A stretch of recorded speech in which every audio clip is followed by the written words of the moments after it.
Alors par où je commence dans l'immobilier? Ça n'a aucune importance de commencer avec un bien à 80 000, 100 000, 150 000 ou 200 000. Ce qui est important, c'est le jeu de l'hypothèque. Quand on comprend ce mécanisme-là, on essaie de trouver la bonne affaire parce qu'on se rend compte que c'est peut-être plus simple de trouver la bonne affaire que de réussir à mettre 40 000 euros à place. L'apport, c'est un principe que les gens se sont mis dans la tête. Il faut de l'argent, il faut 20% de cash, absolument faux. Ok, super. Hello la famille, hello la team. On se rejoint sur Canal B. Moi j'ai envie de commencer avec une petite question très large. Ouais. Qu'est-ce qui toi te fait kiffer dans l'immobilier? Que t'en fais toujours aujourd'hui comme ça? Le pognon. Moi, ce qui me fait kiffer dans l'immobilier, c'est quelque chose qui me passionne parce que c'est physique, c'est tangible, c'est dur, c'est incompris. Puis c'est un truc aussi que je gère un peu. À 14 ans, 15 ans, 16 ans, 17 ans, j'étais déjà en train de construire des maisons, peindre, plafonner, poncer, carreler, isoler. Donc c'est des trucs, je sais pas, que j'aime bien, quoi. T'as fait ça avec qui? Mon père, Avec ton père? ouais. Ton père a toujours fait du bâtiment? Il est ouvrier dans le bâtiment. Alors par où je commence dans l'immobilier? Ce serait déjà de comprendre le mécanisme financier, le mécanisme du coup bancaire, la levée d'argent, parce qu'évidemment, tu vas pas acheter à fonds propres. Hein, ou alors c'est que tu as déjà pas mal d'argent, et puis même si tu as de l'argent, enfin, je comprends pas à quel moment tu achèterais en fonds propres, ou si quelqu'un a la réponse, bah, expliquez-moi. Moi je comprends pas pourquoi on n'utiliserait pas l'argent des banques, ça me paraît évident qu'il faut utiliser la dette. Mais il faut déjà avoir une certaine compréhension de comment on fonctionne, et une fois que tu as compris, tu sais que la banque elle va te demander tout simplement des certaines garanties. Il y a deux grands types de garanties. La première garantie, c'est sur ce que tu vas gagner mensuellement. Tu vois, si tu es indépendant, le chemin va être un peu plus difficile parce qu'il va te falloir, par exemple, en Belgique, 3 AER, donc 3 années d'exercice avec suffisamment, je veux dire, de chiffres que pour te permettre de lever le projet que tu veux lever. Bon, à partir de 2, on peut commencer à financer. Si tu es vraiment une machine, à partir de 1, tu pourrais le faire, dépendant du projet, du taux d'endettement que tu vas avoir. Mais de base, on dit 3 et on peut aller gratter un peu. Si tu es employé, ça va être plus facile. Donc, de temps en temps, si tu es au début de tes projets, tu peux très bien, ça peut être un bon choix d'expansion, te dire voilà, je vais être employé pour les premières années, construire un premier projet immobilier en side, parce qu'employé, ça dépend ce que tu fais, hein. Il y a des gens qui font des heures pas possibles, mais si tu fais un emploi de 40 heures semaine, tu es très très très très large pour faire un projet à côté, te cultiver et connaître l'immobilier, et en plus de ça, tu as une facilité absolue à pouvoir lever de la dette par rapport à un indépendant, ou du moins dans les premières phases, dans les premières briques de ton empire, ça va être plus simple. Voilà. La deuxième partie, qui est la plus compliquée au jour d'aujourd'hui, sur laquelle j'ai des astuces, mais je ne pense pas que je puisse élaborer ça sur les réseaux, c'est qu'une fois que tu as les capacités de pouvoir rembourser mensuellement, enfin du moins ce que la banque va dire, alors il y a un minimum de 900 € à vivre. Si tu gagnes 1004, ils vont retirer 900 € et tu vas avoir 500 € d'endettement disponible si tu n'as pas d'autre crédit ailleurs. Bon, ça c'est la première petite règle. À un certain moment des finances, une fois que tu vas dépasser les 1008, du coup le 900 x 2, tu vas arriver à un taux d'endettement acceptable entre 45 et 50%. Tu vois, maximum je parle. Donc si tu gagnes 2005, 1250. Tu gagnes 3000, 1005, tu vois, au max de ce que tu peux aller chercher. Donc là, 1005, donc ça c'est une première partie. Mais 1500 €, ça peut dire 100 000 € en X temps ou 200 000 € en X temps x 2, tu vois, ou un peu plus que x2 parce que tu as le TEG sur la durée, ça coûte un peu plus cher. Et donc ça donne toujours pas le montant que tu es capable de rembourser, ça donne le montant mensuel que tu es capable de rembourser, tu vois. Ça c'est la première chose. Donc ça peut vous donner un bon indicateur à la louche et en mode un peu facile. Tu gagnes 2000 € par mois, tu divises par 2, tu prends 1000, tu fais 1000 fois 300 mois pour aller pousser sur un crédit de 25 ans, je pense, si je dis pas de conneries, et t'as une somme. On peut le mettre comme ça, là, tu vois, la somme, ça pourrait être cool. Ouais. Maintenant, la deuxième chose, et ça c'est le plus compliqué, et ça devient de plus en plus compliqué pour l'instant, c'est que la banque va te demander des garanties, tu vois. Alors, soit, premièrement, tu as la chance, tu as un oncle, un parent qui te fait confiance et qui a un petit peu d'immobilier, que ce soit une maison, un appart, un garage, enfin quelque chose, qu'il a déjà payé, qu'il est prêt à prendre un petit peu de risque, il pourrait mettre en hypothèque pour toi. Parce que les gens ne comprennent pas que 1 € en cash ou 1 € en valeur immobilière libre d'hypothèque, c'est à proprement parler quasiment la même chose, tu vois. Donc tu peux lever un projet quand on dit ouais mais il faut 20% d'apport plus les frais d'enregistrement. Il ne faut pas 20% d'apport en cash, il faut 20% de sécurité. Donc la banque, c'est pas qu'elle prête plus à 110%, c'est qu'elle va plus prendre un risque à 110% sur la valeur immobilière.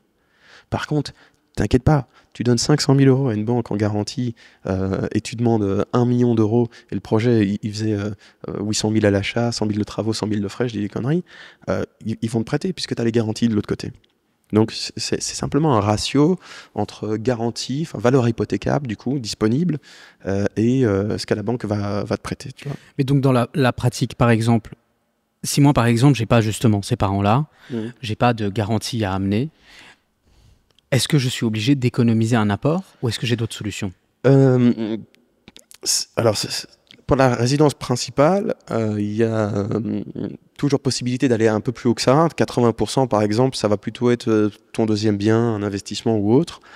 Donc, il y a aussi, il faut prendre toujours ça avec des pincettes parce que tu sais, dans un réel, c'est très court, donc les gens vont pas spécialement comprendre. Mais il y a une différence. Allez, imaginons que tu gagnes 5 000 nets par mois. D'accord, et que tu demandes un crédit de 150 000 euros, ils vont accepter de prendre plus de risques que si tu vas au maximum de tes capacités de remboursement mensuel, premièrement. Donc prenons le worst case scénario, là où tu dois vraiment mettre un max de sécurité, parce que voilà, tu gagnes pas énormément, ou du moins que tu vas emprunter un maximum pour lever un projet, surtout que ici maintenant les intérêts ont tellement augmenté que ça a vraiment fait baisser le pouvoir d'achat immobilier que tu peux avoir avec tout ça. Bon, donc partons de ce principe-là. Il y a un principe qui est très simple pour contrebalancer ça, c'est qu'une fois que tu as compris ce que c'est une valeur hypothécable, et ce que je viens de parler avec le taux d'endettement sur la valeur que tu peux donner à la banque et ce que la banque va te prêter, tu sais que ce qui est important pour la banque, c'est les sécurités. Prenons l'exemple d'un bien à 200 000 euros. Bon. Si tu achètes un bien au prix du marché à 200 000 euros, bon, et que tu fais rien dans le bien, que tu mets pas un peu de volonté, de travail, tu as moins de chances de réussir à faire ce que je vais expliquer. Par contre, si tu cherches, donc d'abord que tu vas t'informer sur la région, tu vas comprendre les valeurs de la région, d'accord, et tu vas essayer de trouver au maximum la bonne affaire, d'accord. La bonne affaire, pour la comprendre, il faut savoir combien coûte le secteur, combien vaut X, combien vaut Y sur le secteur, sur la localisation où tu es, et le type de bien que tu vas sélectionner. Donc, première étape, c'est de trouver une bonne affaire. Alors, faut pas croire que les bonnes affaires, je vous dis pas d'acheter un bien à 100 000 qui vaut 200 000, tu vois, on n'est pas au pays des bisounours, mais trouver une bonne affaire, c'est possible. Hein. Ça se fait tous les jours, puis ça se négocie, puis voilà, trouver la bonne affaire, c'est pas acheter le bien de ses rêves. Pas toujours, du moins. C'est-à-dire que de temps en temps, les gens ont beaucoup de. Voilà, moi, je veux un appart, 3 chambres, parce que voilà, mes petits cousins, j'aimerais bien l'année prochaine qu'ils viennent dormir chez moi, etc. Je veux que ce soit situé là. Non. Si tu veux faire une expansion immobilière, tu mets tout ça de côté, tu mets un petit peu tes prérequis, de nouveau ton ego et ce que tu veux de côté, tu te dis bon, je vais chercher une bonne affaire, même si c'est pas spécialement là où je veux, même si c'est pas spécialement le type de bien que je veux, ça va m'aider et dans 2-3 ans, je le mets à louer, je le vends, ben, tu vois. Donc on se focus plutôt sur la bonne affaire, je pense que ce qu'on a envie, ça c'est déjà la première chose.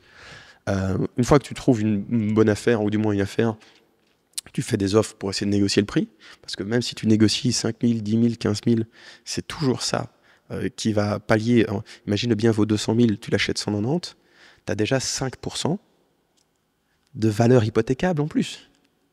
Tu vois? Et donc, ça t'a déjà 5% des cash que tu devais mettre, que tu ne dois plus mettre. Alors, je m'explique pourquoi. Parce que si le bien valait vraiment 200 000, et que tu arrives déjà, et là, je parle de choses possibles, hein, parce que moi, négocier 10 000 euros, c'est easy game. Hein, mais même prenons un peu plus grand, le bien vaut 200, tu négocies à 180, tu arrives à l'avoir, tu le fais expertiser, peut-être que tu te seras trompé, après expertise, tu te rends compte qu'il valait 180. Bon, si tu es sûr de toi et ton analyse, tu fais réexpertiser, mais enfin bref, soit imaginons qu'il valait vraiment 200 et que tu as réussi à l'avoir 180, ça fait 10% de sécurité supplémentaire pour la banque. Et même dans le worst case scénario, la banque vaut 20. Il te reste plus que 10% déjà à trouver. Donc déjà, acheter un peu en dessous de la valeur hypothécable, la valeur expertisée, ça t'aide énormément. C'est-à-dire que si tu devais mettre 40 000 euros et que tu dois déjà mettre 20 000 euros, tu as déjà fait 50% du parcours. Bon, évidemment, tu as les frais d'enregistrement, les frais d'inscription hypothécaire, etc., etc. Ça peut faire sujet d'un autre débat parce que tu peux les minimiser. À Bruxelles, il y a des aides pour si tu restes si tu habites dans ton logement pendant 5 ans sur des petits logements, tu as l'abattement. Je pense qu'il est à 27 500 euros de frais d'enregistrement maximum, ou 25, je ne sais plus exactement. Donc en gros, tu peux acheter jusqu'à 170, 175 sans avoir de frais d'enregistrement, ce qui t'aide évidemment à pas devoir mettre d'apport. Enfin, quand je dis pas devoir mettre d'apport, c'est que tu es un peu smart, tu vois. Je veux dire, il faut pas être hyper gentil quand tu commences le business, il faut être un peu intelligent. Tu vas pas aller à la banque en disant, écoutez, moi j'ai 20 000 euros. Tu vas à la banque, tu dis, voilà, moi je paye les frais d'enregistrement. Ça vous regarde pas, je paye les frais d'enregistrement. En fonction du projet, je mets tel apport, ou alors voilà, le bien vaut autant et moi je vais mettre tel apport. Et les frais d'enregistrement, que tu les payes pas, que tu me demandes un abattement ou pas un abattement, ça regarde déjà pas la banque. Donc c'est déjà une capacité financière que tu peux avoir juste en sachant parler un petit peu, tu vois. Évidemment, il faut pas faire ça avec la banque qui ont accès sur tes comptes. Mais tu peux, voilà, et t'as volé personne. Tu vois ce que je veux dire? C'est juste, moi, je m'en occupe. Ça, c'est de mon côté. Et après, toi, tu demandes l'abattement. Tu as gagné 27 000 euros. De toute façon, tu vas les repayer en 20 ans aux impôts, donc no stress. Donc voilà. Là, déjà, c'est aussi une optimisation dans ce sens-là. Donc, deuxième optimisation, c'est la bonne affaire pour avoir une différence entre le montant du crédit et la valeur hypothécable. Et puis, le vrai du taf. Et c'est là où, pour moi, c'est très facile dans les premiers biens. Il faut être un peu manuel. Il faut, de nouveau, sortir sa zone de confort, pas avoir trop d'ego et être prêt à faire des choses impactantes. Il faut être prêt à faire, quoi. C'est d'acheter un bien sur lequel tu sais faire des petites rénovations. Des rénovations au degré de tes compétences. Si tu es une quille et que tu as 2 mains gauches, fais le minimum de rénovations possible, détapisser, repeindre, faire venir un petit carreleur pour changer le carrelage de la salle de bain, tu vois, mettre une petite douche à l'italienne, t'achètes un appartement des années 70, 75, tu sais, où c'est une grand-mère de 80 ans ou 70 ans qui était dedans avec des papiers peints un peu dégueulasses partout. L'appartement est sain, structurellement parlant.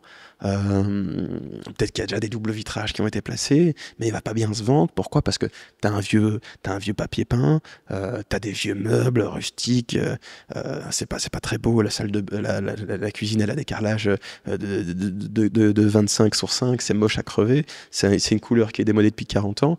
Donc tu prends ce type d'appartement, ce type de bien. Tu prends tes copains, tu prends tes parents, tu prends ta famille, ou tu te fais tout seul tous les soirs à péton de travail, tu détapisses, tu repeins dans des couleurs un peu plus modernes, tu ponces le parquet le week-end, tu fais la salle de bain, là tu peux faire intervenir un petit plombier, tu vois, refaire un peu la cuisine. Alors il faut pas être un génie, hein, tu fais venir la cuisine, si t'as pas d'argent, tu demandes à faire, soit tu regardes des tutos sur YouTube, enfin je veux dire, on a le monde en ligne, hein, tu sais tout savoir, soit tu regardes des tutos sur YouTube et tu essaies de te débrouiller, tu vois. Il faut bricoler, t'achètes des trucs, tu montes ta cuisine. Soit c'est vraiment pas pour toi, et t'es mieux de travailler et faire des heures sup, alors tu prends quelqu'un, un petit plombier pour te faire les raccords, après tu vas chez Ikea, tu t'achètes une cuisine, tu la montes, enfin je veux dire, faut pas être Einstein pour faire un petit peu. Et ça, je pense qu'il y a pas mal de gens qui font, tu vois, faire des travaux manuels dans leur maison. Là où les gens, par contre, ils ont une ignorance totale, c'est ce qui se passe après et avant par rapport à ça. C'est-à-dire qu'on anticipe les travaux pour 2 raisons. Parce qu'on va aller chercher de l'argent supplémentaire à la banque. Genre, ah ouais, qu'est-ce que tu racontes?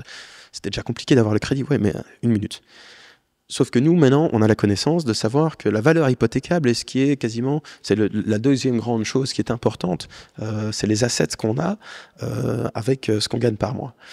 Comme on sait évidemment qu'il va y avoir une plus-value. Donc le bien valait 200 000, on l'a négocié à 180, et on sait qu'en mettant, voilà, en détapissant, en peignant, bon, ça va te coûter 1000 balles de peinture et de location de machines pour détapisser, et des petits travaux, disons 15-20 000 pour pas déconner, des petits travaux à droite à gauche. Le bien, t'estimes avec ce que tu as vu, tu regardes à 120 mètres carrés dans la région, qui est rénové avec des beaux murs blancs et la cuisine que tu veux plus ou moins, ça vaut 230, 240. Et toi, tu vas mettre 15-20 000. Disons 20 000, allez, prenons encore l'extrême. Donc, disons... ouais, mais même pas 20 000. Allez, disons 20 000 si tu refais la salle de bain et la cuisine, et il vaut 2,45, tu vois. Donc tu l'as acheté 180. T'as mis 20 000 dedans, tu as demandé à la banque, évidemment, en même temps que ton crédit hypothécaire, au même moment, parce que tu as un projet. Tu vois, t'es pas un teubé qui arrive, qu'est-ce que vous voulez me prêter? Non, t'es le gars qui sait ce qu'il est capable de lever et tu viens demander avec un dossier solide, voilà, moi je gagne autant. J'ai tel projet, j'ai vu ce bien, il vaut 200 000, j'aimerais faire une offre à 180 000, je veux voir si vous êtes le partenaire bancaire qui va me prêter l'argent au beau taux, etc. Je veux voir un petit peu ce que vous proposez, parce que tes clients, tu vas leur donner du pognon, il ne faut pas l'oublier, et je veux faire des travaux. Alors de nouveau, là, il ne faut pas être ignorant, il faut avoir préparé, il faut nous avoir un peu travaillé, il faut donner du sien. Donc qu'est-ce qu'on a fait? On a voilà, le devis de la cuisine. Voilà ce que je vais faire, je vais peindre, je vais machin, voilà le bien, regardez les photos, vous voyez ces vidéos, etc. Tournez la page, voilà, ça c'est un petit plan 3D du bien, de ce que je vais faire. Là je pète la cloison, je fais une cuisine américaine, je vire la cuisine, j'achète une cuisine, voilà, ça c'est le devis de la cuisine à 5000. Un plan 3D, de nouveau, il ne faut pas prendre un architecte. Tu vas sur l'Apple Store, tu télécharges plan 3D, tu mets les maîtres, tu vois ce que je veux dire, et c'est tout, tu fais un plan 3D toi-même. Donc ça demande de nouveau du travail. Et tu tournes la page, et voilà le même type de bien, là, un peu plus haut dans la rue, à 245 000, j'ai été le visiter, il y a déjà une offre au prix, vous vous rendez compte, donc c'est ce que ça vaut vraiment. Et si tu es encore à une autre étape, et tu peux le faire après, voilà l'expertise que j'ai. Effectivement, l'expert me dit que le bien vaut 200 000, donc, et moi, je vous dis que je vais l'avoir à 180, et l'expert me dit qu'après mes travaux, le bien vaut 245 000. Et moi, je vous demande 180 000 plus 20 000 de travaux. Donc, dans la tête des gens, là, ils vont dire, mais attends, tu vas demander presque 110%, même un peu plus, de la valeur de... Mais ça se fait pas, ça n'existe plus, c'est 80%, parce qu'ils ont vu 80% à la télé. Ce qu'ils ne comprennent pas, c'est que tu ne demandes pas 110%. Parce que 180 plus 20, ça fait 200. Et le bien, il vaut 245, pardon. Donc tu demandes combien? Tu demandes moins que 80. Non, voilà. Et donc, est-ce que, du coup, dans ce cas de figure, on est correct concernant le ratio dont on parlait? On est correct. Ce qui va se passer, c'est qu'effectivement, il ne faut pas bullshiter. Il faut faire les travaux. Et quand tu fais les travaux, ils vont te libérer l'argent pour faire les travaux. Et ainsi de suite. Et alors, tu auras peut-être une expertise avant, une expertise après, pour vérifier que tu as bien fait les travaux dans les règles de l'art, ce genre de choses. Mais tu peux les faire toi-même. Il y a moyen d'aller encore plus loin, parce que tu vas me dire, il y a toujours des frais d'enregistrement à payer, tu vois. Ouais. Alors, deux possibilités, les frais d'enregistrement, et ça on peut l'expliquer. Soit, première possibilité, on était dans un bien à 200. Les frais d'enregistrement, c'est 12,5%. Donc, ça fait, disons, 23 000 euros. Sauf qu'on a un abattement à 175 si on est en région bruxelloise. Ouais, moi, j'habite Waterloo, j'en vis, j'ai mes copains. Non, là, on fait du business. Alors, excuse-moi, c'est quoi un abattement? Alors, ouais. Un abattement, c'est simplement, à Bruxelles, c'est un peu plus conséquent. Si tu veux, lors de ton premier achat immobilier, quand tu n'as qu'un seul bien et que tu vas y habiter pour toi, pour ta résidence principale, bon, il y a quelques conditions sine qua non au fait que tu aies l'abattement, mais en gros, si tu dis, j'ai qu'un bien, je l'achète pour moi et je vais vivre dedans, tu n'as pas ces 12,5% de frais d'enregistrement que tu dois payer à l'État, qui est les taxes, quoi, jusqu'à 175 000 euros, il faudra vérifier, je ne sais plus exactement, mais bon, fait une fois 12,5 sur 175 000 euros, ça fait beaucoup d'argent quand tu commences, ça fait presque 20 000 euros, 25 000 euros, il faudra regarder les montants exacts, moi je ne m'en rappelle plus. Si tu veux faire de l'immobilier pour faire du business, dans tous les cas, tu n'échappes pas à l'abattement. Tu ne fais pas de l'immobilier pour faire du business quand tu achètes ton premier bien, quand tu es en galère et quand voilà, c'est ton premier travail, c'est ton premier bien, tu essaies de te lever.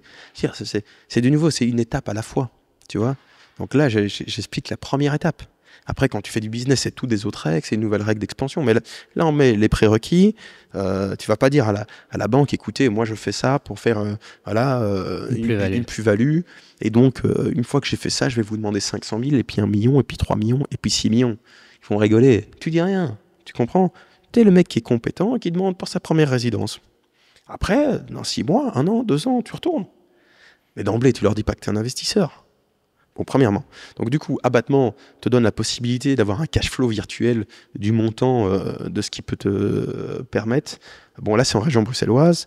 En région wallonne, c'est quasiment inexistant. Je pense que c'est 2500 balles l'abattement que tu gagnes, donc c'est vraiment pas grand-chose. Donc, disons en gros, pour regarder la partie bonne, c'est qu'il y a d'autres solutions pour les frais d'enregistrement. Il y a déjà les abattements. Choisis une région où il y a un abattement pour t'aider à faire ton premier bien.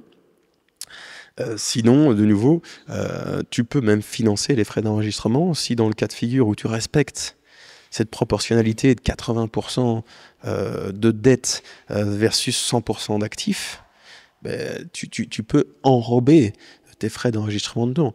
Après, il ne faut pas être stupide. Au plus tu as un petit peu d'assets, si tu vas voir la banque, tu n'as pas un bal, tu gagnes 1005, il ne faut pas te filer 250 000, tu vois. Donc, il faut travailler, peut-être faire des heures supplémentaires pendant 6 mois pour avoir des fiches de paye récurrentes avec un montant plus élevé. Il faut essayer de mettre de côté, dépenser un petit peu moins, ou faire un peu plus d'heures supplémentaires. Voilà, avoir un petit peu d'argent, 10 000, 15 000, 20 000. C'est pas impossible, c'est à la portée de tout le monde, tu vois. Je veux dire, c'est pas compliqué. Tu demandes 5 000 à un pote, 5 000 à un autre. Tu vas me dire, oh, oui, il y a des potes qui demandent 5 000.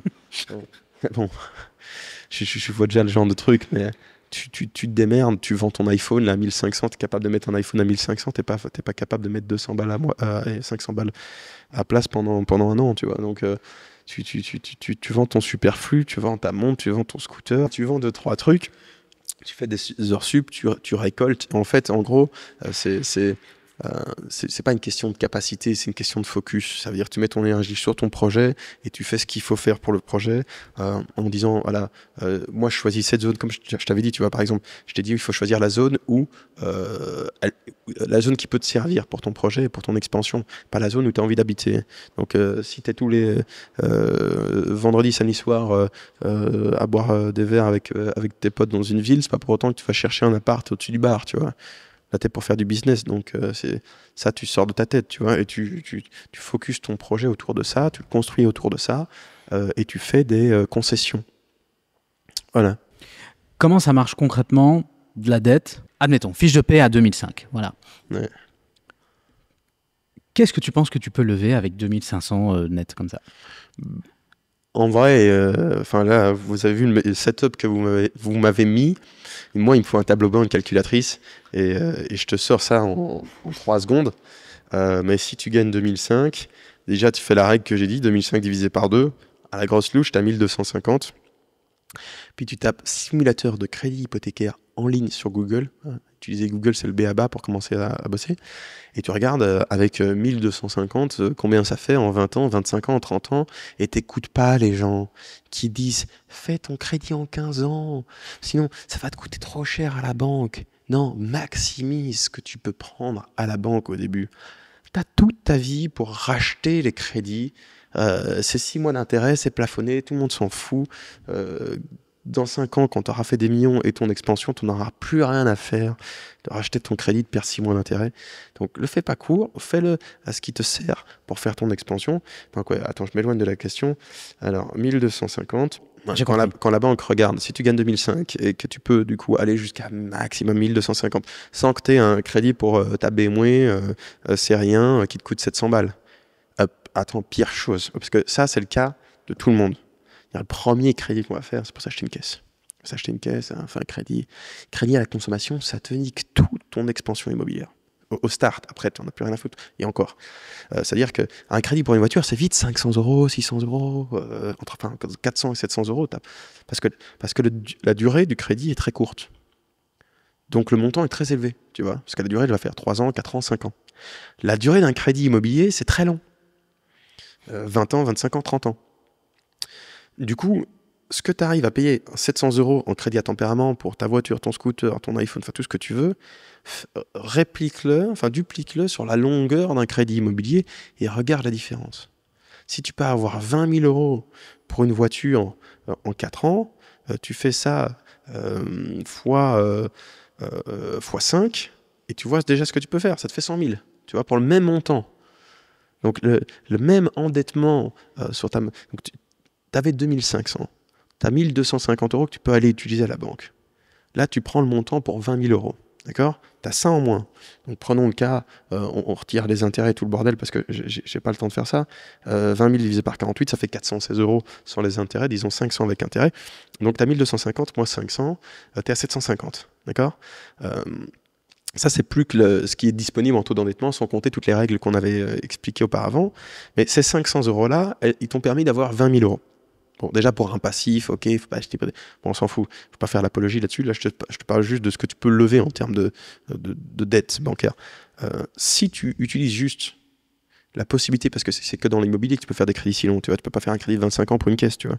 Donc, si tu dupliques ce que tu avais réussi à faire pour un crédit à tempérament sur 4 ans, déjà juste sur la longueur, donc si tu as pris 20 000 sur 4 ans, ça fait 20 000 divisé par 4 fois 30, on est à 150 000. C'est la même mensualité. Alors, il y a la TFG, les trucs bidules, mais tu as compris ce que je veux dire. Donc la durée est importante, c'est pour ça que je dis, prenez pas des crédits trop courts, parce que Mémé vous a dit que c'était pas bien de payer, de donner de l'argent à la banque. Voilà, à part si votre idée c'est de pas racheter tout de suite, ça va flinguer votre taux d'endettement en fait, tu vois. Donc c'est pas grave, on rachète les crédits plus tard. L'argent c'est mouvant, tu vois. Donc voilà. Putain, top. C'était très clair. Avant de prendre un cas pratique, j'ai une petite question concernant un dossier solide pour toi. Ouais. C'est quoi? Genre, voilà, je veux aller m'endetter à la banque, je dois remonter un dossier. Quels sont les éléments qui doivent être dedans? Alors, un dossier solide, un dossier bancaire solide pour un premier achat, c'est tes sources de revenus. Donc, généralement, c'est fiche de paie. Si tu es indépendant, c'est autre chose, mais bon, bref. Donc, je dirais fiche de paie. Bon, on va pas partir dans le cas où tu as déjà des revenus locatifs, etc. Donc, pour l'instant, tu n'as que fiche de paie, contrat de travail.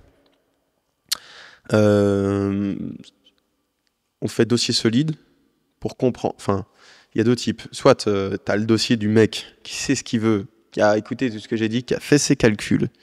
Et du coup, qui sait, en gros. Parce que tu n'as pas besoin d'aller voir la banque pour savoir combien tu peux lever. Tu vois ce que je veux dire? C'est mathématique, c'est ultra simple. Les gens qui... Ouais, j'ai été voir la banque pour voir si j'avais acheté l'appart. Enfin bref, donc dossier solide pour un premier achat, je dirais donc les fiches de paie, donc source de revenus, contrat de travail, le type de bien que tu veux acheter, aussi voilà une petite explication sur qui t'es, quel âge t'as, enfin carte d'identité recto verso, le budget que t'as estimé vouloir acheter. Si tu veux aller un peu plus loin, tu peux même proposer directement le bien que t'as vu.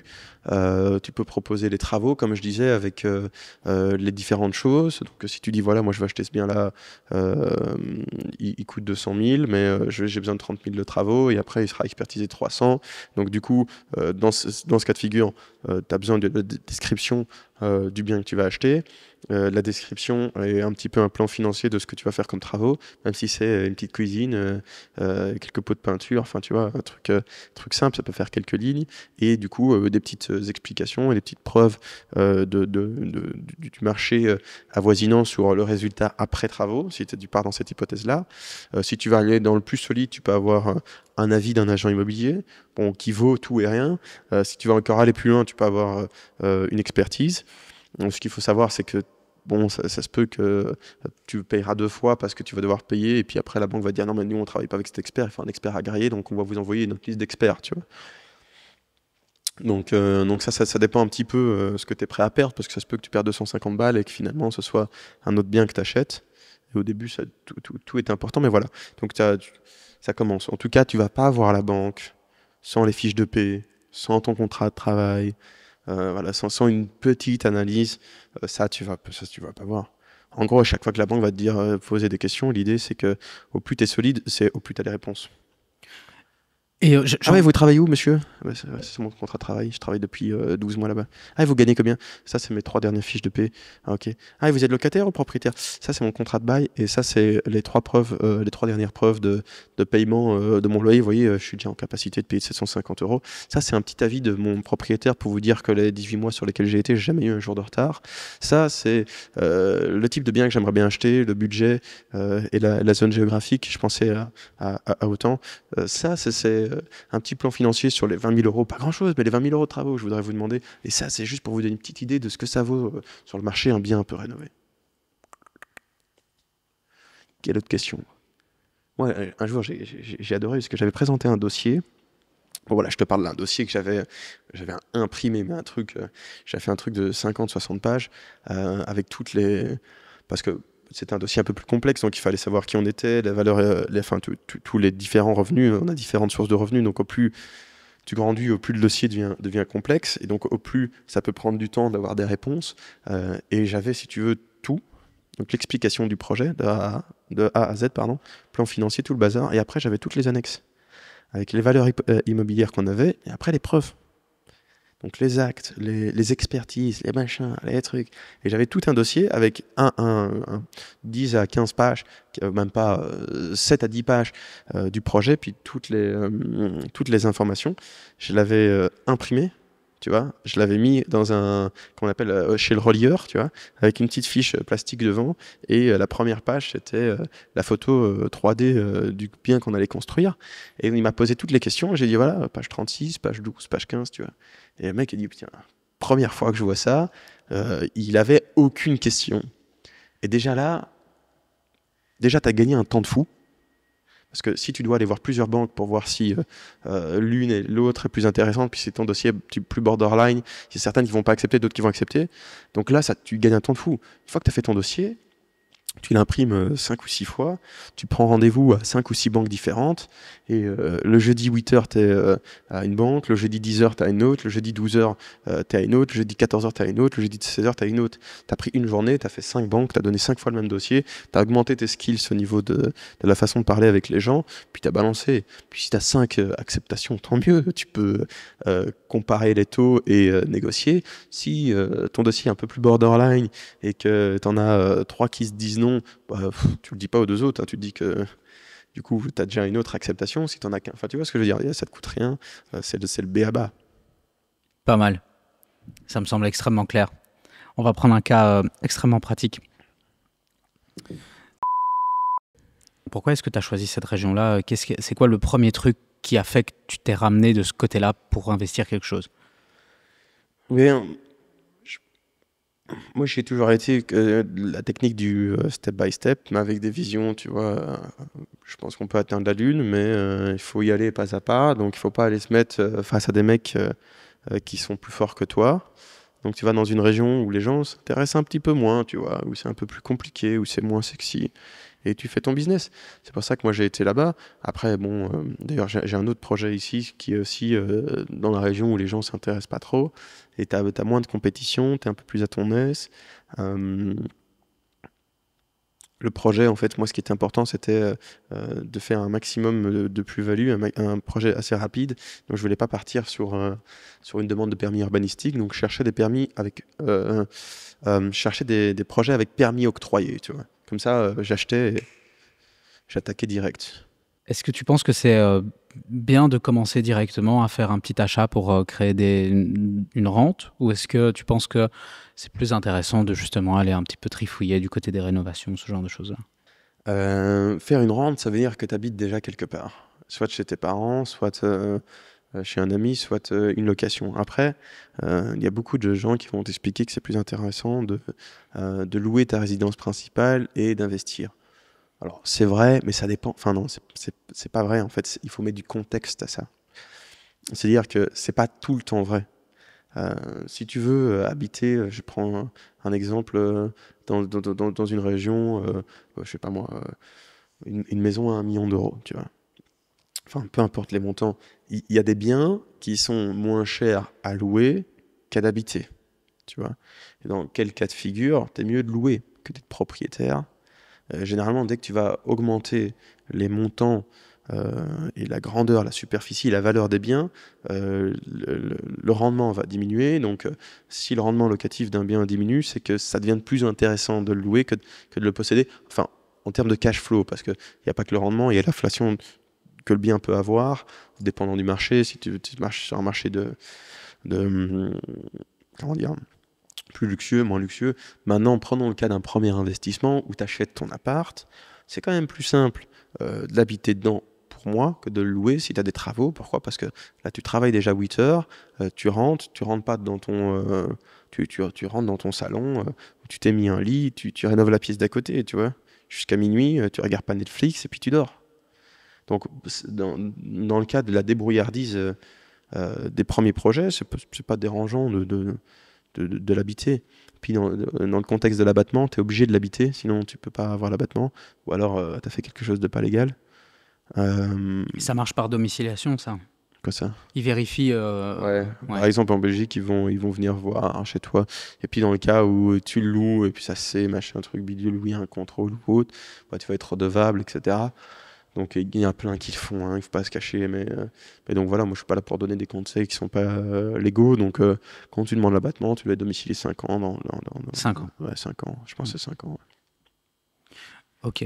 Et donc, pour continuer donc l'explication juste avant, toi, tu penses que un bon premier projet, par exemple, c'est acheter un petit appart, un truc assez calme. Et ça peut être un appart, ça peut être une maison, ça peut être plein de choses, tu vois. Et toi, tu ferais tes sélections comment, par exemple? Et de nouveau, tu peux pas dire tu ferais tes sélections comment. Enfin, je peux dire ce que je commencerai à faire. Déjà, ça dépend. Là, il y a peut-être des gens qui sont au nord de la France, au sud de la France, au Luxembourg ou en Belgique qui nous regardent. Le marché est différent partout, donc il faut voir un petit peu ce qui marche, tes compétences aussi, ce que tu peux faire. Et ce que tu peux apporter au bien. Tu sais faire des belles petites plus-values sur des biens, sur des maisons, comme sur des appartements. Maintenant, une maison, il faut quand même avoir quelques points de vérification du style la toiture, les murs extérieurs. Tu sais, si tu as des murs qui sont tout pourris ou autres, ça peut vite te coûter cher. Une toiture, ça peut te dévaster tout un projet. Alors qu'un appart, je veux dire, si tu sais que c'est une structure béton, que tu vois, la copro est un peu saine, que tu analyses un peu les charges locatives, etc. Tu te dis, ouais, fonds de roulement, fonds de réserve, tout ça est propre. C'est quand même un petit peu plus simple qu'une maison où tu peux avoir plus vite, je vais dire, des grosses surprises qui sont très chères. Moi, je pense que ce qui est difficile, par exemple, c'est t'achètes une maison dans une région qui vaut pas très cher, mais tu dois refaire la toiture, imaginons, et que c'est la même toiture qu'une maison où... Enfin, c'est la même toiture, la même superficie de toiture que dans une région à 40 minutes qui vaut plus cher. La toiture, elle va être quasiment au même prix de rénovation. Sauf que d'un côté, ça peut détruire ton projet, parce que tu perds 20 000 ou 40 000 dépendant de la taille de la toiture, et que de l'autre côté, ça pourrait embellir ton projet. Donc chacun des travaux dépend de là où tu es. Moi, je voyais, parce que bon, j'ai quand même vendu quelques biens, je voyais souvent des gens qui disaient « Ouais, mais moi j'ai mis une cuisine, elle m'a coûté 30 000 balles, mais c'était un bien qui valait 200 000 et 180 000. » J'étais là, mais... Enfin, je disais pas parce que j'avais une autre casquette, mais tu mets pas 30 000 euros pour une cuisine dans un bien qui vaut 200 000. Tu vois ce que je veux dire? Tu peux le faire parce que tu adores cette matière, tu adores le marbre, le machin, le bidule. Et c'est là où ça s'arrête. Performance économique, levier, machin, truc, compréhension du système et le plaisir. Moi, j'ai refait une salle de bain, j'ai fait un jacuzzi dedans, ça m'a coûté 10 000. Dans un appart qui vaut 160, imaginons. T'as rien gagné, t'as juste perdu de l'argent. Donc il faut savoir arrêter ces travaux et les montants des travaux que tu vas allouer à ton projet en fonction de la capacité que ton projet est prêt à prendre. Tu as une maison à 500 000 euros et tu sais que dans la région, 500 000, c'est déjà compliqué. Tu vois, tu peux peut-être atteindre maximum 600 000. Tu mets pas une piscine à 100 000 balles. Tu vois ce que je veux dire? Ni une cuisine à 50. Tu vas mettre tu vas faire tes travaux qui vont optimiser ton bien et tu vas t'arrêter là. Donc, rénover utile, quoi. Rénover compris. Rénover avec connaissance, rénover avec analyse. Ouais. Voilà.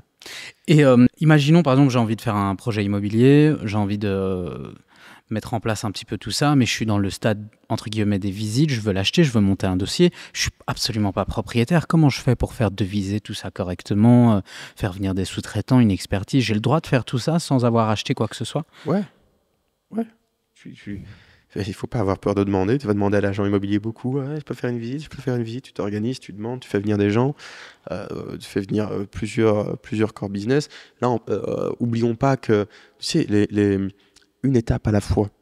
Donc là, on ne parle pas de grosses rénovations qui demandent des hommes, enfin, un couvreur, un plombier, un électricien, il faut faire 200 000 de travaux. On a parlé de détapisser l'appartement de grand-mère et de le repeindre, tu vois.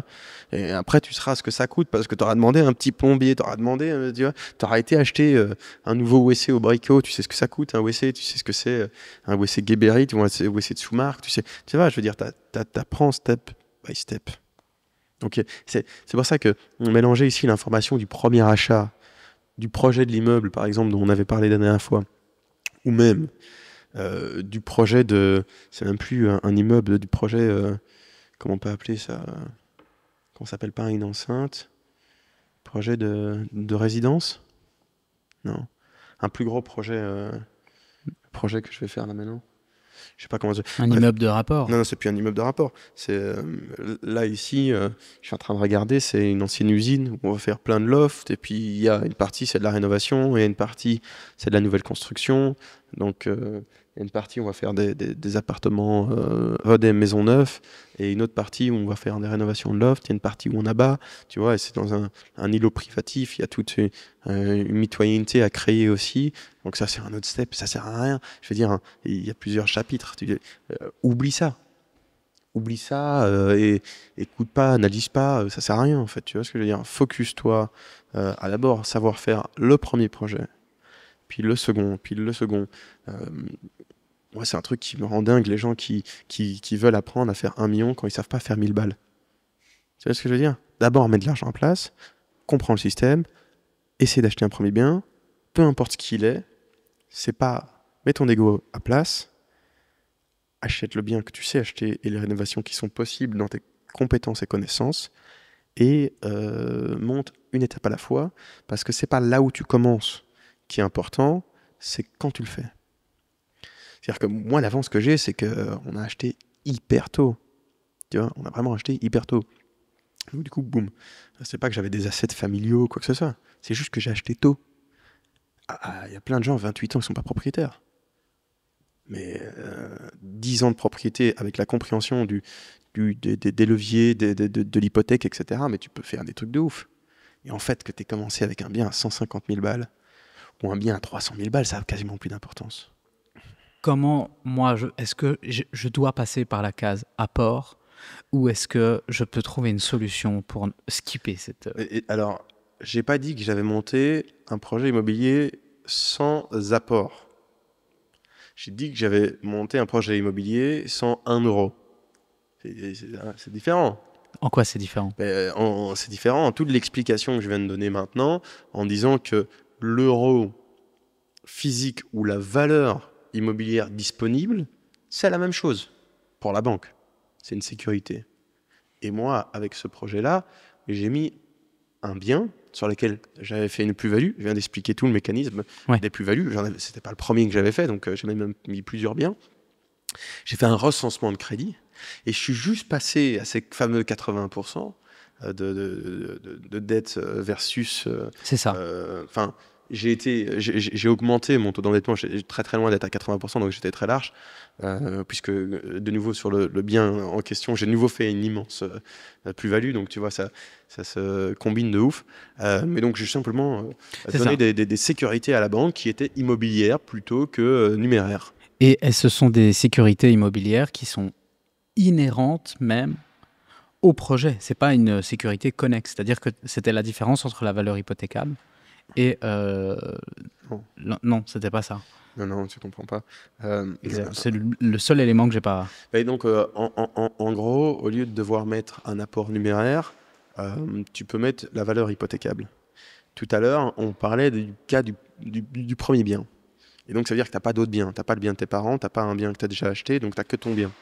Donc, c'est seulement la valeur hypothécable du projet, soit parce que tu as fait une bonne affaire, etc., donc ça vaut moins que... Bref, donc tu as cette valeur-là, ou soit de la valeur après travaux, mais c'est la valeur hypothécable du projet. Mais après, la banque, elle s'en fiche que l'hypothèque que tu donnes pour arriver à ce qu'elle te finance appartienne à ce projet. Tout ce qu'elle veut, c'est des hypothèques. Donc si tu as un autre bien, c'est la deuxième fois que tu le fais, troisième fois que tu le fais, tu peux mettre d'autres biens en garantie pour un autre projet. Ça se fait tout le temps. Tu mets des biens en garantie. La maison que tu avais achetée il y a 3 ans, sur laquelle tu as fait une petite plus-value, tu as payé le crédit pendant 3 ans, tu le mets en garantie pour une deuxième maison. C'est ça. Mais ça, j'ai parfaitement compris. Voilà. Le seul élément que j'ai personnellement pas l'impression d'avoir compris, c'est... Donc si je prends exactement le scénario que tu as expliqué, j'ai 200 000 euros de valeur hypothécable, j'ai réussi à le négocier, allons même plus loin, 170 000. Ça va suffire à la banque, je fais tout mon dossier, etc. Ils vont quand même me demander un apport pour m'accorder le crédit. Mais c'est là où tu dois connaître cette règle des 80. Donc ça dépend, si tu es en dessous, si tu achètes un bien à 120 000 balles, bon, fais gaffe qu'il n'y ait pas le fils qui te tombe dessus, et que ça vaut vraiment 200 000 euros, non, tu n'as pas besoin d'apport. C'est ça. Donc en fait, c'est vraiment ce que tu arrives à négocier avec la banque. Non, Entre guillemets. mais non, c'est pas une négociation de banque. C'est pas une règle. L'apport numéraire, C'est ça. l'argent, c'est qu'il y a un putain de concept et de principe que les gens se sont mis dans la tête. Il faut de l'argent. Il faut 20% de cash, absolument faux. Il faut des garanties. Si tu as les garanties et que tu es dans l'équation, la banque peut te prêter. La banque ne sait pas qu'elle peut te prêter 80%, disons sur un bien de 100 000, elle ne peut pas te prêter juste 80 000 et tu es obligé de mettre 20 000 euros d'argent. Elle ne peut pas aller plus loin que 80% de crédit sur la valeur du bien. Si le bien vaut 200 000, évidemment qu'elle peut te prêter, qu'elle vaut 200 000 et que toi tu l'achètes 120 000, est-ce qu'elle a prêté 80% du bien? Non. 80% de la valeur du bien? Non. Donc c'est avec ça, quand on comprend ce mécanisme-là, on essaie de trouver la bonne affaire parce qu'on se rend compte que c'est peut-être plus simple de trouver la bonne affaire que de réussir à mettre 40 000 euros à place, tu vois. On essaie de comprendre comment faire des petits travaux parce qu'on peut se dire, attends, mais si je fais 10 heures sup pendant 10 ans, peut-être que je n'ai pas gagné autant d'argent que j'aurais pu gagner en détapissant l'appart de mamie et en rénovant une cuisine, tu vois. Alors ouais, peut-être que j'ai pas envie de me salir les mains, mais je vais peut-être le faire, tu vois. Là, c'était parfaitement expliqué. C'était justement la règle des 80% qui avait été un petit peu... Là, j'ai compris. Okay, voilà. Ok. Et donc, du coup, juste parce que c'était pour clôturer, qu'est-ce qui fixe définitivement la valeur du bien? C'est l'expertise immobilière agréée par la banque. agréé par la banque. À partir du moment où il y a une... c'est pas l'expertise qui est agréée par la banque, c'est l'expert qui est agréé par la banque. C'est ça. Ouais, ok. Alors moi, de mon côté, j'ai l'impression qu'on a fait clairement le tour. Et on a fait le tour de manière technique, c'est assez dense, c'est bien. Ouais. J'ai 3 petites questions. Est-ce que tu peux hypothéquer... Tu vas te mettre à ma place? Vas-y, pose la question à ma place. C'est pas forcément pour le rajouter dans le podcast. Comme ça, lui, il t'entend bien. En mode personnel. Ouais, mais j'ai l'impression que c'est pas un podcast que je fais, les gars, c'est une formation là pour les deux Gus qui sont pour moi. Ça tue. Du coup, par rapport au bien que tu peux hypothéquer, afin de ne pas mettre d'effort personnel dans l'achat d'un nouveau bien, est-ce que tu peux mettre un bien qui se trouve à l'étranger? Ah ouais, non, ça t'oublie. Ça va être compliqué parce que c'est pareil pour les salaires, etc. C'est un débat qui est plus complexe que ça. Tu pourrais, par exemple, mais dans un cas de figure qui n'est pas les vôtres, tu as un immeuble AAA, XL, peu importe, Commission européenne, tu as un building, tu vois, et tu veux faire un crédit à Luxembourg. Donc, tu peux mettre ton building Commission européenne en prêt à Luxembourg parce que tu vois, parce que c'est du AAA, donc c'est vraiment un truc safe, etc. Tu as ta maison en Espagne, tu vois, et tu veux faire une hypothèque dessus par une banque belge pour un bien en Belgique, tu oublies. Okay. Donc du coup, si j'ai, bon, à part si vous faites des super bonnes affaires, et il y a plein de pays où c'est possible, le financer dans un pays pour un autre, c'est très compliqué parce que soit elle ne va pas tenir en compte correctement et au maximum vos revenus mensuels, soit elle ne va pas tenir parce que ce sera insaisissable parce qu'il y a les lois entre pays, soit il va avoir un problème d'hypothèque et que, du coup, la banque va peut-être te prêter pour acheter ta maison en Espagne, sauf qu'elle ne va pas tenir compte de la valeur hypothécable de ta maison, du coup tu as perdu le levier de la maison. Alors que tu l'aurais acheté ici, tu aurais encore eu plus de 100 dans ton actif pour la banque belge, et là, elle ne l'aura pas. Voilà. Ok. Est-ce que tu peux hypothéquer un bien que tu n'as pas encore fini de rembourser? Genre, par exemple, t'en achètes tu as des différents... mais là, on va rentrer dans une longue explication. Parce que l'immobilier, on peut en parler des heures, hein, mais en fait, tout est très complexe. En fait, dans une hypothèque, prenons l'exemple d'1 million d'euros. Tu as un bien qui vaut 1 million d'euros, peu importe ce que tu l'avais acheté, tu l'avais acheté, disons, 220 000, comme ça, t'as pété une. Allez, disons que tu l'avais acheté 500 000 euros à l'époque, tu vois. Ouais, alors, attends, il y a un truc qui est crucial, mais les gens, ils comprennent que dalle, c'est que on réexpertise ces biens tout le temps, enfin, quand le marché est en sa faveur. C'est-à-dire que tu as acheté un bien 500 000, 4 ans plus tard, tu vas à la banque, tu ne dis pas « j'ai une expertise de mon immeuble qui valait 500 000 ». Le marché, il a augmenté. Tu fais une réexpertise, tu vois, ton immeuble il vaut 750. Donc, il ne faut pas être radin avec les experts, faites-les vivre. Ils vont vous aider à croître. Du moins, si vous avez fait des bonnes affaires et que votre immobilier augmente, il faut faire des expertises tout le temps. Donc, pour faire comprendre l'expertise, tu avais acheté un bien à 1 million d'euros. Pendant certaines années, tu avais un crédit, prenons l'exemple que tu avais un crédit d'1 million aussi. Hein, et pendant plusieurs années, 4 ans plus tard, tu as payé une partie, tu as payé 800 000 euros, enfin, il te reste 800 000 euros de capital. Tu as 200 000 euros de libre. Tu vois ce que je veux dire? Ces 200 000 euros-là, bon, sous certaines. Parce que la banque va peut-être. L'hypothèque, il faut comprendre que c'est un chapitre entier. Mais pour répondre simplement à ta question, je vais essayer de reprendre un autre cas de figure, parce que là, j'allais rentrer dans un truc trop compliqué avec le paiement des capitaux, etc. Mais donc, prenons un exemple où sur un bien d'1 million, tu as un crédit à 500 000 pour X ou Y raison, parce que tu as fait une plus-value, parce que le marché a augmenté, ou parce que ça fait 15 ans que tu le payes. Hein, les 500 000 que tu as là, ils peuvent être réhypothéqués. 2 possibilités.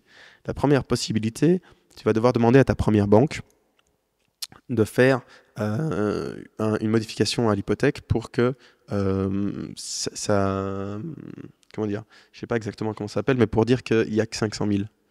Mais ça, c'est un peu complexe et la banque va pas le faire parce que ils n'ont rien à foutre de t'aider.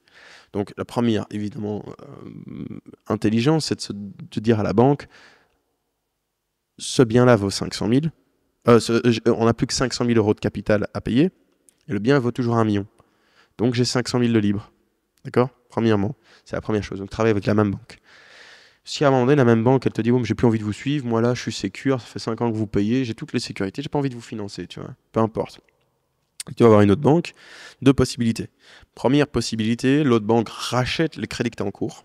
Ça coûte un peu d'argent, ça va te coûter les intérêts de l'autre banque, les frais de dossier de l'autre banque, les frais de dossier de la nouvelle banque et la réinscription hypothécaire, parce qu'un acte hypothécaire, ça s'inscrit et il y a des frais d'enregistrement, c'est-à-dire qu'il n'y a pas que 12,5% de frais d'enregistrement sur l'acte, là on parle pour la Belgique, 12,5% sur l'acte d'achat, mais tu as également des frais hypothécaires, c'est généralement 2% sur le montant du crédit. Donc si tu as une inscription hypothécaire de 200 000, tu vas payer 4 000 balles d'inscription hypothécaire, avec dans les frais d'inscription hypothécaire, tu as les frais du notaire, frais de transcription, enfin bref, tu as tout un tas de frais, ça c'est entre 1% et 2%, je pense, un truc comme ça. Donc ça c'est la deuxième chose, donc tu fais racheter tes crédits par une banque qui se dit, oula, moi je vais racheter, donc au lieu de, t'étais pas sur un deal imaginons que le deal était le nouveau dossier est à 500 000, sauf que lui il va racheter le crédit que tu avais avant de 500 000, donc le deal déjà pour lui il est d'1 million, et en plus il reprend une sécurité d'1 million plus la sécurité de 500 000 de l'autre, tu vois. Donc voilà, c'est une autre échelle, donc ça c'est possible, simplement de faire racheter tes crédits, surtout si la conjoncture est intéressante, ça veut dire que les intérêts ont descendu. Par exemple, si tu as acheté il y a 5 ans et que tu veux faire racheter tes crédits maintenant par un bon mood, tu vas devoir négocier avec ta banque existante. Pourquoi? Parce que simplement tu vas faire racheter tes crédits, tu vas doubler ton TAEG. Donc pas intéressant. Alors il y a aussi autre chose, c'est que tu as différents rangs, c'est-à-dire que si tu avais donc du nouveau cas de figure 500 000, 1 million, eux ils vont avoir leur rang 1. C'est-à-dire qu'en cas de faillite, c'est la première banque, celle qui a le rang 1, qui passe en premier. Mais elle, dans le contrat, évidemment, et dans ton contrat de crédit, il y a un tableau d'amortissement qui va dire que, voilà, regardez, les gars, moi, je suis à l'autre banque. Hein, je dis, regardez, ça fait 5 ans que je le paye, donc je dois autant de capital à cette banque. C'est acté, tu vois. Les banques, c'est un gros terme, c'est pas des voleurs de base, donc c'est pas des gens qui vont me dire, non, non, on va te prendre le premier mois, non, t'as payé, donc c'est ça le capital que je leur dois. Et donc, la deuxième banque, qu'est-ce qu'elle va faire? Elle va pouvoir prendre le rang 2. C'est l'ordre de créanciers. Donc, la première banque va prendre l'argent et la deuxième banque prendra le restant. Voilà. Donc ça, c'est possible aussi. Et du coup, comme il y avait encore 500 000 de disponibles, l'autre banque, elle va simplement se mettre, elle va savoir que, voilà, en fonction des tableaux d'amortissement, du temps que tu as payé, etc., et du contrat de crédit que tu avais, que c'est intéressant pour elle de se mettre en rang 2. Après, il y a différents types d'hypothèques. Tu as l'hypothèque et le mandat hypothécaire. Le mandat hypothécaire, c'est un autre sujet parce que c'est un peu plus compliqué à avoir, mais ça ne demande pas de transcription, d'actes, et du coup, ça ne demande pas d'argent. Tu vois, simplement, tu n'as pas ces 2%. Tu as un frais, frais de faire le petit dossier, ça te coûte 500 balles et c'est réglé. Mais bon, tu sais, quand tu parles d'un crédit à 2 millions, 3 millions, 2%, ça commence à faire mal, hein, tu vois, pour inscrire un... Donc, mais ça, c'est plutôt quand la banque, elle est vraiment large avec toi. Elle a des dossiers dans tous les sens. Vous voulez, ou même simplement, elle a des bons dossiers avec toi, tu as des bons assets, tu demandes de faire des travaux pour une piscine, ils vont pas te demander de refaire une inscription hypothécaire sur le montant.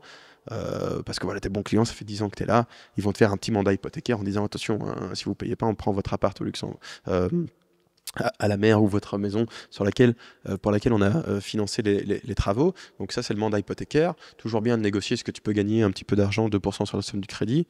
Mais donc, juste pour clôturer là-dessus, à votre avis, que ce soit pour une raison de...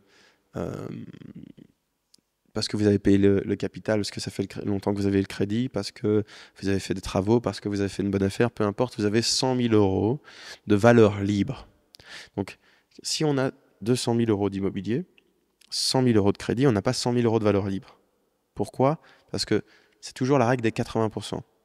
Donc, on a 200 000, on fait 80% de ça, ça fait 160 000. Donc, on a combien de libre? T'as pas compris? On a 200 000 € d'immobilier, un crédit de 100 000 €. Combien de valeur libre hypothécable? On a 60 000. Enfin, on peut avoir... Donc, on a évidemment 100 000 € de valeur libre hypothécable, mais 60 000 € de leverage, tu vois. Et les 60 000 €, à votre avis, ça représente combien de capacité de crédit? Du coup, c'est simple. 80%. Comme ça représente combien? Genre 50 000. Les 60 000 € de libre, avec ça, vous pouvez faire quoi? Ouais, c'est là que... C'est tout con. C'est la règle des 80-20. Donc si on a 100 000, qu'au total, on ne peut pas dépasser 80% de crédit, et qu'on a 100 000 de disponibles et 100 000 de crédit, et que le bien vaut 200 000. Ces 100 000-là, c'est 20%. Le calcul, c'est 20%. Donc, on prend la valeur disponible, divisé par 2, fois 10. Ça fait combien? 500. 60 000 divisé par 2. Ouais, ok. Ouais. Parce que tu vois, t'as ça. Donc tu vérifies simplement ce que tu peux faire. Alors après, tu auras toujours les 17,5% de frais d'enregistrement, mais en gros, c'est ça. Voilà. Donc c'est là que tu te rends compte qu'il y a tout le pouvoir. C'est que la valeur hypothécable, la valeur disponible, elle, tu peux faire x5. Tu vois? Donc quand tu as réussi à payer ton crédit, que ce soit par le locataire, par ton habitation, par les travaux, par le temps qui coule ou par la plus-value que tu as fait, peu importe, par l'inflation du marché immobilier, cette valeur-là, tu sais faire grosso modo, sans compter les frais d'enregistrement, etc. Ok, c'est de l'argent, mais pour faire un calcul simple, tu fais x5. Ou même si tu veux, tu fais x4. Et t'imagines la différence, ça veut dire que tu as 100 000 € de valeur disponible, tu fais x4, tu sais prendre un dossier à 400 000. Puis l'effet de boule de neige, il est juste stratosphérique. C'est pour ça que je dis, ça n'a aucune importance de commencer avec un bien à 80 000, 100 000, 150 000 ou 200 000. On s'en fout de ça. Ce qui est important, c'est ça. C'est le jeu de l'hypothèque. Et ça, il n'y a personne qui comprend. Enfin, si. Il y en a qui comprennent. Voilà, c'est QFD. Dernière question qui est très petite. Les frais d'enregistrement. Ouais. Le nom, ça sous-entend que voilà, c'est juste, on va changer de la paperasse, voilà, le nom du propriétaire, et que tout ça, ça va coûter de l'argent. Est-ce que c'est vraiment ça, juste pour dire que maintenant ce bâtiment, c'est plus, ça appartient plus à Louis. Alors c'est exactement ça. C'est dépendant, c'est différent. Par exemple, en Flandre qu'à Bruxelles, c'est différent dans chaque pays dans lequel tu es. Mais en gros, généralement, les gens disent les frais de notaire. Oh, ils gagnent bien le notaire, hein, ils gagnent 15%. C'est pas ça, tu vois. Dans les frais de notaire, moi, généralement, pour pas te casser la tête, tu prends 17% du projet, tu te dis que c'est tes frais. Tu vois, comme ça, c'est simple. Pourquoi? Parce que tu as 12,5%, par exemple, région bruxelloise, pour les frais d'enregistrement. Donc, pour enregistrer effectivement que tu es nouveau propriétaire du bien, dedans, ça s'éparpille en plein de petits différents frais. Mais ça, c'est les frais d'enregistrement. Tu as les frais de notaire. Donc les frais du travail du notaire, les recherches, ce qu'il a fait, etc., l'acte, enfin bref, ses honoraires, etc. Puis tu as les frais d'enregistrement du crédit, les frais du notaire sur le crédit, etc. Et donc tous les frais englobés, ce qu'on appelle les frais de notaire, tu comptes pas 12,5, parce que c'est jamais, enfin si tu as des abattements et tout, mais tu as toujours des frais inhérents, parce qu'à 12,5, le notaire, il n'a pas gagné un bal, tu vois. Après, tu as encore les frais de notaire, qui sont plutôt de 2%, tu vois. Enfin bref, donc du coup, tu comptes 17% sur un projet. Ok. Voilà. Très bien. That's it.